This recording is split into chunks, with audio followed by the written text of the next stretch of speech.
ఆరాధన ప్రజలకు ముఖ్య గమనిక. దయచేసి ముందు రోజు ఎవరూ ప్రార్థనకు రావద్దు. ఏ రోజు తైలాభిషేక ఆరాధనకు ఆ రోజు మాత్రమే రావలెను. గమనించగలరు. ప్రార్థనా శక్తి తైలాభిషేక ఆరాధన ప్రతి నెల 2వ బుధవారం. సమయం ఉదయం 9 గంటల నుండి. స్థలం airport road, quarry market, Renuka apartment దగ్గర, రాజమండ్రి. ప్రార్థనా శక్తి తైలాభిషేక ఆరాధన ఫిబ్రవరి 15 ఖమ్మం గురువారం. సమయం ఉదయం 10 గంటల నుండి. స్థలం ఎస్ఆర్ గార్డెన్స్, ఈనాడు ఆఫీస్, వైరా రోడ్, వెలుగుమట్ల, ఖమ్మం. మాచర్ల పరిసర ప్రాంత ప్రజలకు శుభవార్త. ప్రార్థనా శక్తి తైలాభిషేక ఆరాధన ఫిబ్రవరి 17 మాచర్ల. సమయం ఉదయం 10 గంటల నుండి. స్థలం వ్యవసాయ market committee, Guntur road, Macherla.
యేసయ్య నామములో మీకు వందనాలు తెలియపరుస్తూ ఉన్నాను. ప్రియులరా, ఈ దినము కొరకు దేవుడు సిద్ధపరిచిన వాగ్దానాన్ని మనం స్వాధీనపరచుకుందాం.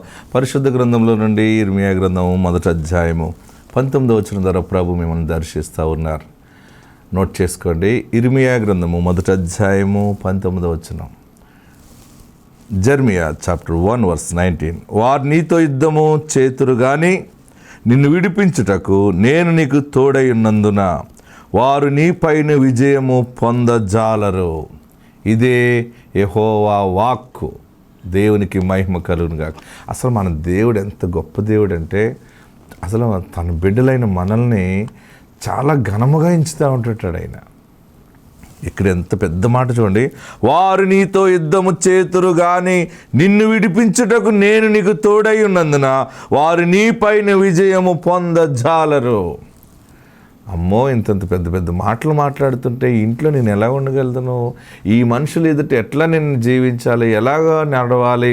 నా వల్ల కాదు. నేను వారు మాట్లాడే మాటలకి అంత పెద్ద మాటలు నేను మాట్లాడలేను, లేకపోతే వారికి ఉన్నటువంటి బలము నాకు లేదు అని అనుకుంటున్నావేమో.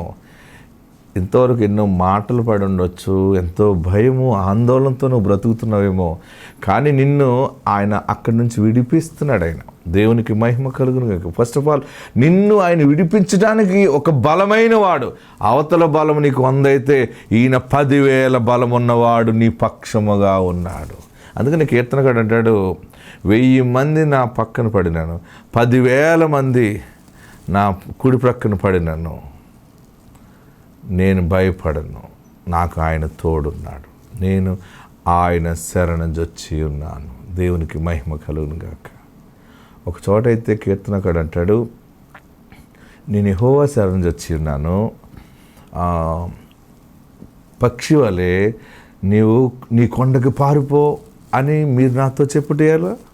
ఎందుకు నన్ను పదే పదే నువ్వు వెళ్ళిపో, నీ పని అయిపోయింది, నువ్వు దాకో, లేకపోతే వెళ్ళిపో, చంపేస్తా నిన్ను అందరూ నన్ను అంటున్నారు అని ఒకరోజు సీరియస్ అవుతాడు మరి దావీదు. మీరందరూ నన్ను ఎందుకు ఎక్కడి నుంచి వెళ్ళిపో, చనిపోతావు, నిన్ను చంపేస్తాడు రాజు, సౌలు చంపేస్తాడు, అది ఇది అని రకరకాలు చెప్తున్నారు. నీ కొండకు పారిపో, పక్షి వెళ్ళినంత తొందరగా పారిపో ఎక్కడి నుంచి అంటున్నారు. ఎందుకంటున్నారు మీరు? నాతో మీరు అలాగ అనుంటే ఎలా?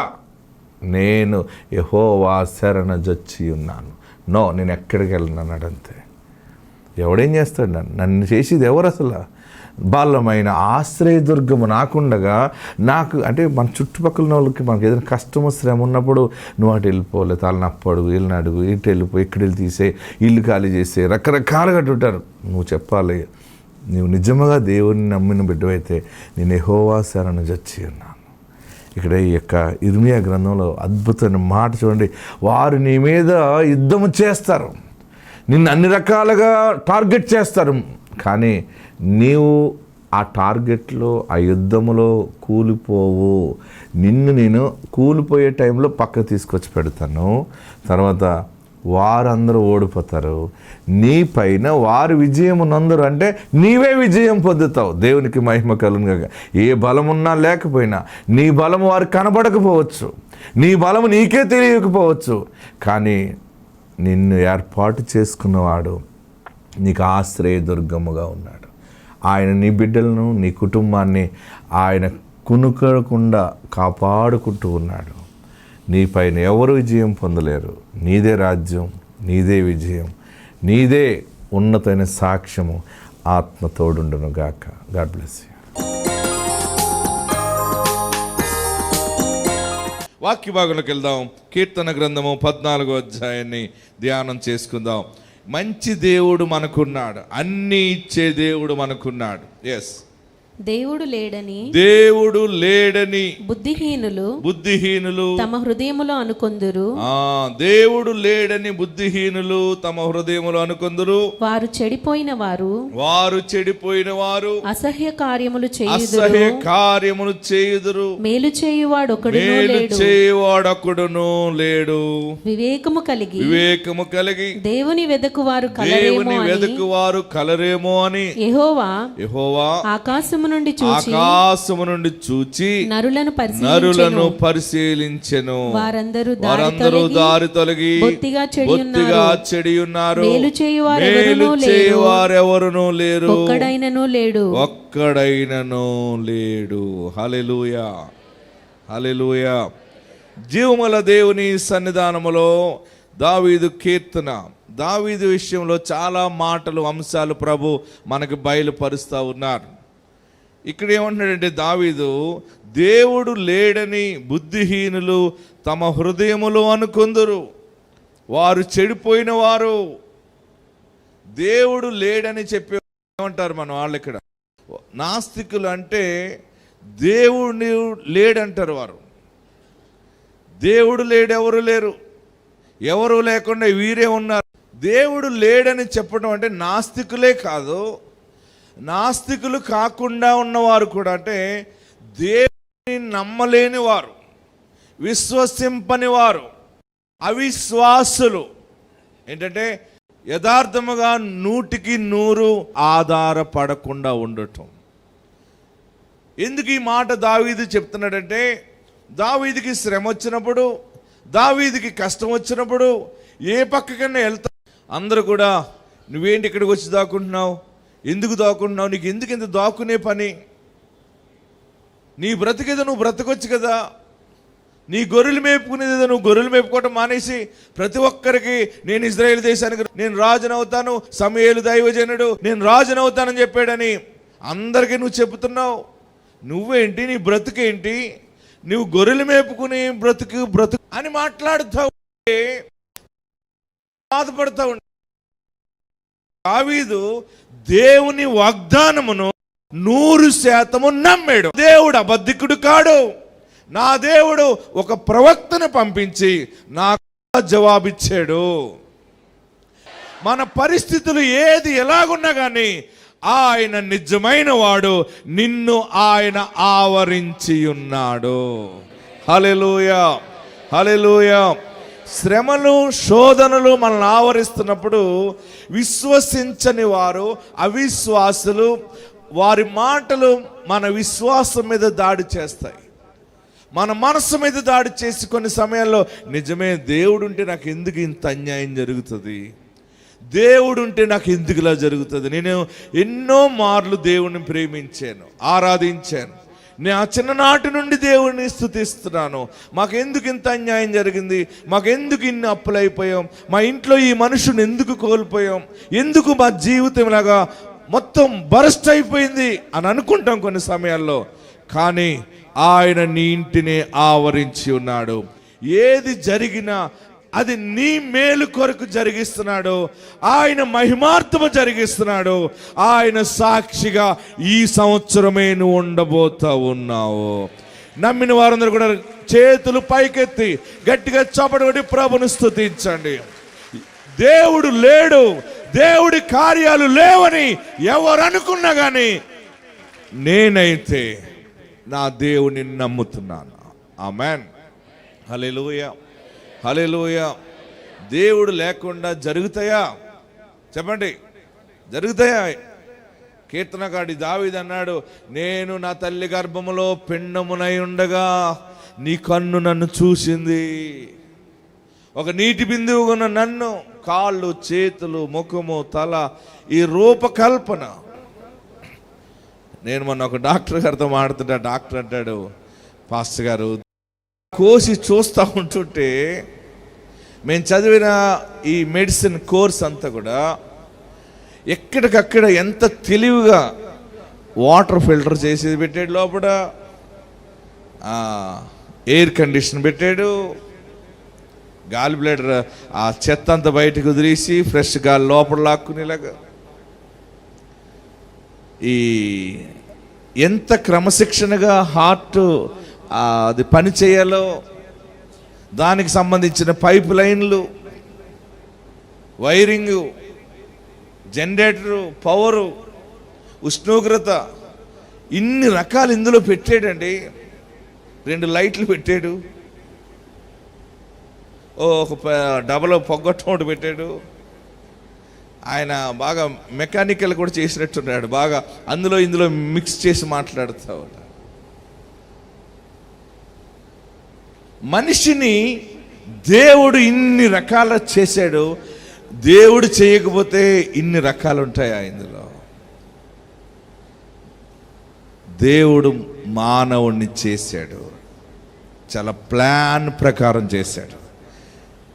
ఆ ప్లాన్ ప్రకారం ఆయన రూపంలో ఒక డెమో చేయటంతో మనం మాట్లాడేది, ఈ దేవుడు లేడని పెద్దగా వాదించే వాళ్ళు ఉంటారు కదా, వారు ఏమనుకుంటారంటే వారు దేవుడి కంటే గొప్పవాళ్ళు అన్నట్టుగా, వారికి వారే సృష్టిలో స్పెషల్గా అవతరించినట్టు మాట్లాడతారు.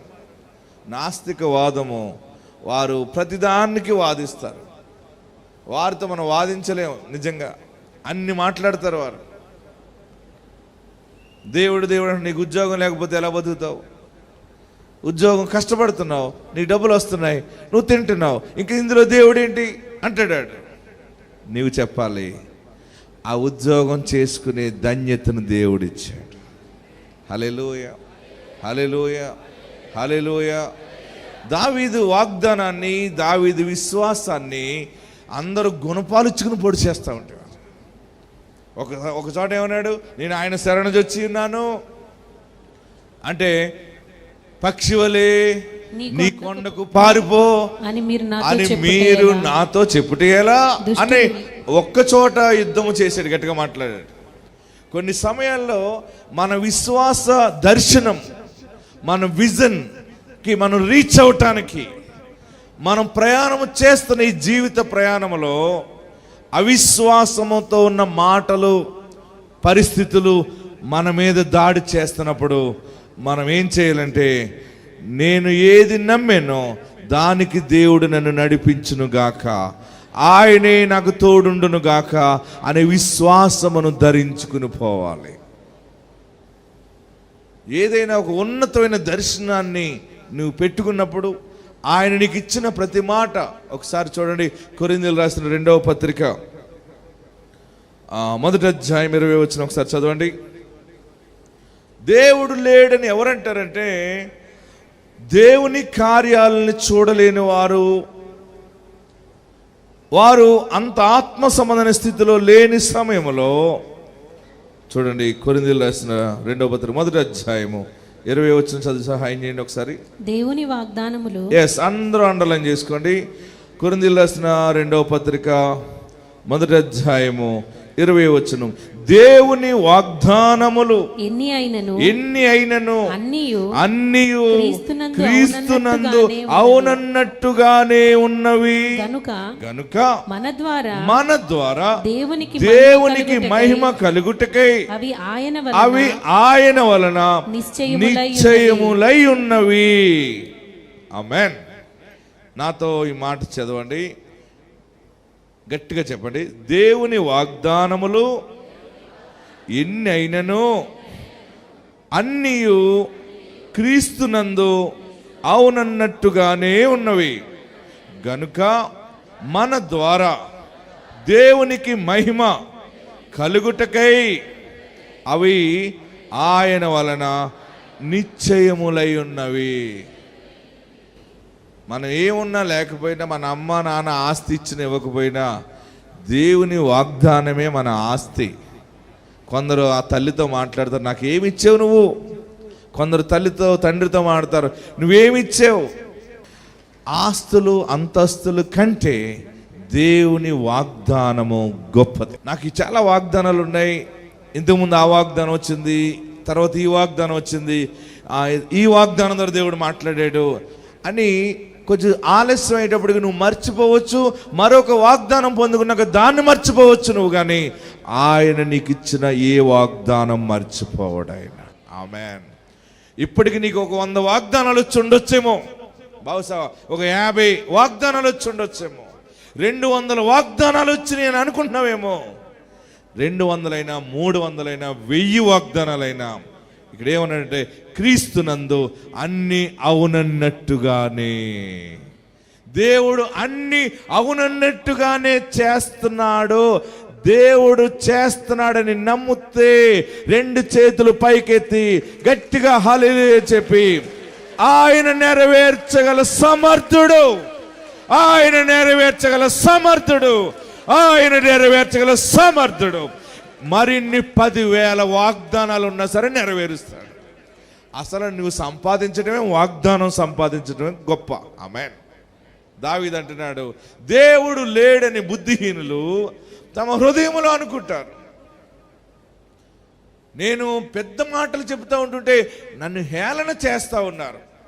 నా బిడ్డలు ఇలాగుంటారు, నేను ఇలాగుంటాం, మా పరిస్థితి ఇది అని ఎప్పుడైనా నువ్వు మాట్లాడితే, మాటలకు ఏం తక్కువ లేదు వీళ్ళకి.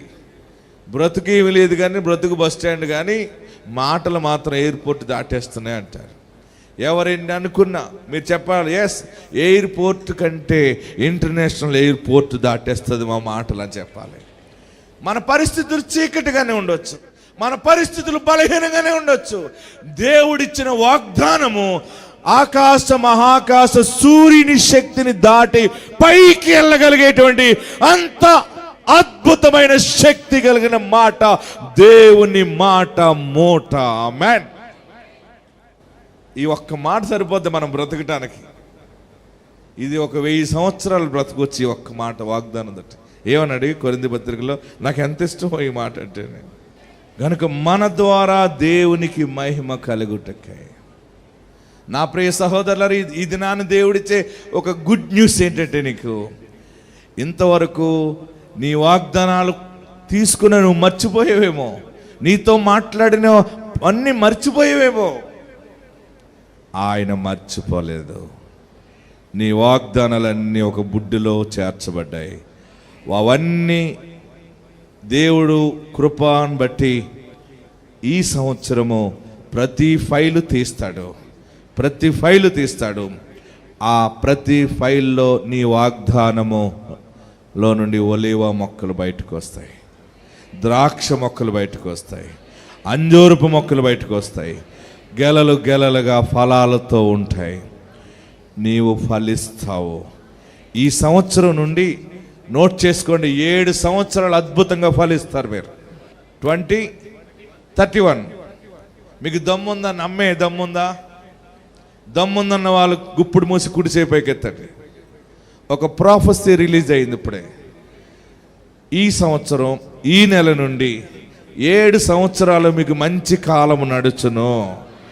ఎలాంటి కాలం అంటే, ఐగుప్తులో 7 సంవత్సరాలు పంటలు పండును, 7 సంవత్సరాలు పాడి పంటలు, బలహీనమైనటువంటి ఆవులు, బలమైన ఆవులు దర్శనము, బలమైన ఎన్నులు, బలహీనమైన ఎన్నులు మింగేయటం, ఆ యోసేపు దర్శనము. ఈరోజు ప్రార్థనా శక్తిలో దేవుడు ప్రకటిస్తూ ఉన్నాడు, నీకు చెడ్డ కాలం కంప్లీట్ అయిపోయింది, ఇక నీళ్లు ద్రాక్షారసం అయ్యేటువంటి ఆశీర్వాద సమయము ఈరోజు ఈ క్షణమే. నమ్మిన వారందరూ కూడా రిసీవ్ చేసుకుంటే అందరూ 7 మార్లు ఆమేన్ అని చెప్తూ గట్టిగా చప్పట్లు కొట్టి కేకలు వేయండి. 1 2 3 4 5 6 7 మంచి రోజులు మీకు వచ్చినాయి. మీరు చావరు. ఆమేన్. విశ్వసించిన వాడు చావడు, విశ్వసించిన వాడు నాశనము కాడు. 7 సంవత్సరాలు మీ గోడౌన్స్ అన్ని కంప్లీట్గా ఫుల్ అవుతాయి. మీ బ్యాంక్ బ్యాలెన్స్లు ఫుల్ అవుతాయి. మీ కష్టార్జితం నిలబడుతుంది. మీ ఆలోచనలన్నీ సఫలీకృతము చేస్తాడు. 2024 ఇంటికి వెళ్ళాక ఇదొక ప్రింట్అవుట్ రాసి ప్రింట్అవుట్ పెట్టుకోండి. 2024 ఫిబ్రవరి మా దైవజనుడి ద్వారా దేవుడు మాట్లాడిన మాట, ఇక మీదట 7 సంవత్సరాలు సమృద్ధి. ఆమెన్. 7 సంవత్సరాలు సమృద్ధి అని చెప్పాడు కదా అని ఇంకా రేపు ఆదివారం చర్చ మానేకండి. మరి మామూలుగా ఉండదు మానేస్తే. హల్లెలూయా, హల్లెలూయా. వాగ్దానం అనేది వన్ ఆఫ్ ద సీడ్ అని, అదొక విత్తనం అనమాట. ఆ విత్తనానికి ప్రతి దినము ప్రార్థన వాక్యం అని నీరు పెడితే అద్భుతముగా మొలకెత్తుతుంది. అసలు ఎంత గొప్ప, నాకే సంతోషంగా ఉంది. నేనే వింటున్నాను, దేవుడు పంపించిన మాట నేను విని మీకు బోధిస్తున్నాను. ఈ రోజు నుండి 7 సంవత్సరాలు మేలు కలిగే మార్గంలోనే నడుస్తారు. ఏ కీడు దేవుడు రానివ్వడు. వ్యాపారాలు అభివృద్ధి అవుతాయి. మీ ఆరోగ్యం బలంగా ఉంటుంది. మీ గుండె బలపరచబడుతుంది. మీ శరీరం బలపరచబడుతుంది. నీ నోటితో దేవుణ్ణి స్తుతిస్తావు. హల్లెలూయా, హల్లెలూయా. నా నోటితో నేను గణపరుస్తాను బాబు, నిన్ను స్తుతిస్తానని ప్రభువును స్తుతించాడు. ఎవరు విశ్వాసము లేనివారు, బుద్ధి లేనివారు, అవిశ్వాసులని బుద్ధి లేని వాళ్ళు అంటారన్నమాట. దేవుడు లేడని బుద్ధిహీనులు తమ హృదయంలో అనుకుంటారు. ఇన్నాళ్ళు భక్తి చేస్తున్నావు, నీకేం జరిగింది? అసలు నీకు దేవుడో దేవుడు అని వెళ్తున్నావు, ఏం జరిగింది? పోనీ ఒక్కటన్నా చెప్పు అంటే, నిజమే కదా, నాకు ఏం జరిగింది? ఏమీ జరగలేదు. పోనీ ఏమీ జరగలేదని ఆడి పార్టీలోకి వెళ్ళిపోతావు. ఆడికేం జరిగింది? ఆడికి ఏమీ లేక నిన్ను ప్రశ్నించాడు. నీవు నమ్మి మళ్ళీ అవిశ్వాసంలోకి వెళ్ళి మళ్ళీ అక్కడికి వెళ్ళి జాయిన్ అవుతావు సైతానుడితోటి. మీరు అనాలి, నేను నమ్మిన దైవము నన్ను సిగ్గుపడనివాడు. ఆమేన్. సమూయేలు అంటాడు, ఇశ్రాయేలీయులకు ఆధారమైన వాడు నరుడు కాడు. ఆమేన్. ఏంటి పాస్టర్ గారు ఏం చెప్పాడు? ఇశ్రాయేలీయులకి వారి విశ్వాసములు జారిపోయినప్పుడు, హలో దేవుని బిడ్డలకి ఆయన ఆధారము. ఇశ్రాయేలీయులకు ఆధారమైన వాడు నరుడు కాడు. మరెవరైనా ఆయన సైన్యములకు అధిపతి అయిన యెహోవా. హల్లెలూయా. ఏడుపున్నా, దుఃఖమున్నా, వేదనున్నా దేవుడు లేడని వాళ్ళు అంటారు. కొన్ని సమయాలు మన ప్రాణం మనతో ఉంటుంది, ఏంటి దేవుడు ఏం చేశాడు? నేను ఇక్కడి నుంచి బైబిల్ చదవను, నేను ప్రార్థన చేయను, నాకు ఇంత అన్యాయం జరిగిపోయింది అని కాళ్ళు చాపి పెదం కిందకెట్టి కళ్ళు ఇలా పెట్టి రకరకాలుగా యాక్షన్ చేస్తుంటారు. ఎన్ని చేసినా నీవు ఆయన చేతిలో నుండి తప్పించుకోవటానికి లేదు. నీవు ఆయన చేతిలో ఉన్నావు. ఇంకా నాకు వద్దని వదిలేయటానికి లేదు, ఇంకా తప్పించుకోవటానికి లేదు. మళ్ళీ జుట్టు పట్టుకుని నల్లబెట్టి మళ్ళీ ఇక్కడ పెడతాడు. నేను మళ్ళీ మొదటికి రావాల్సిందే. ఫైల్ అంతా మధ్యలో దిగిపోవటానికి లేదు. నిన్ను ఆత్మ పట్టుకుంది.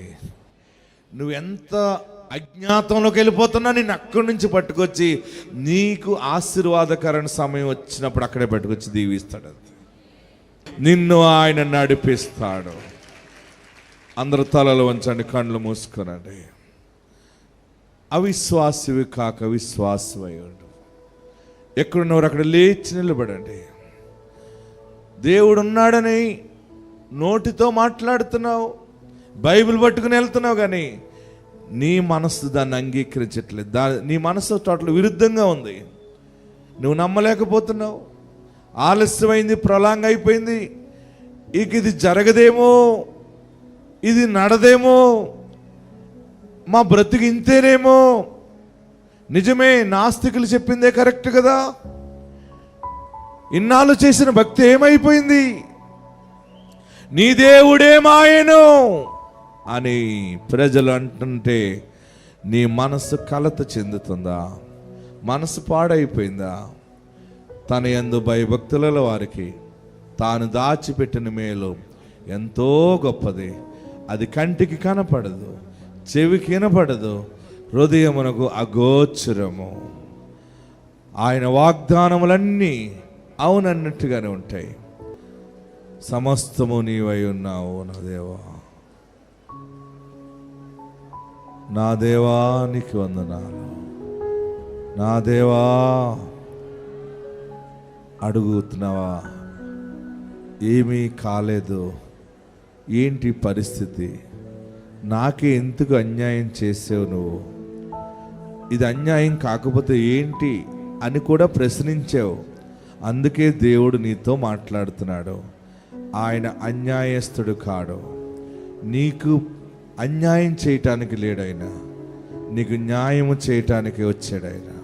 ప్రభా, తాకట్టులో ఉన్న వస్తువులను, వాహనాలని, ప్రభా, స్థలాలు, పేపర్లు ఎక్కడెక్కడున్నాయో ఏడుస్తూ ఉన్న వారెందరో ఉన్నారు. విడుదల దయచేయమని అడుగుతున్నారు. అన్ని విషయాలు విడుదల దయచేయండి, నీ ఆశీర్వాదము దయచేయండి. ప్రభా, ఎవరు చెప్పుకోలేని సమస్యలతో ఉన్నారో ఆ సమస్యలు తీర్చండి. అందరినీ మీరు ఆశీర్వదించండి. నీ దీవెన, ఆశీర్వాదములు, వాగ్దానములు, ఆరోగ్యము, మంచి స్థితిగతులు బిడ్డలకి దయచేయండి. యేసు నామములో అడుగుచున్నాము తండ్రి, ఆమేన్.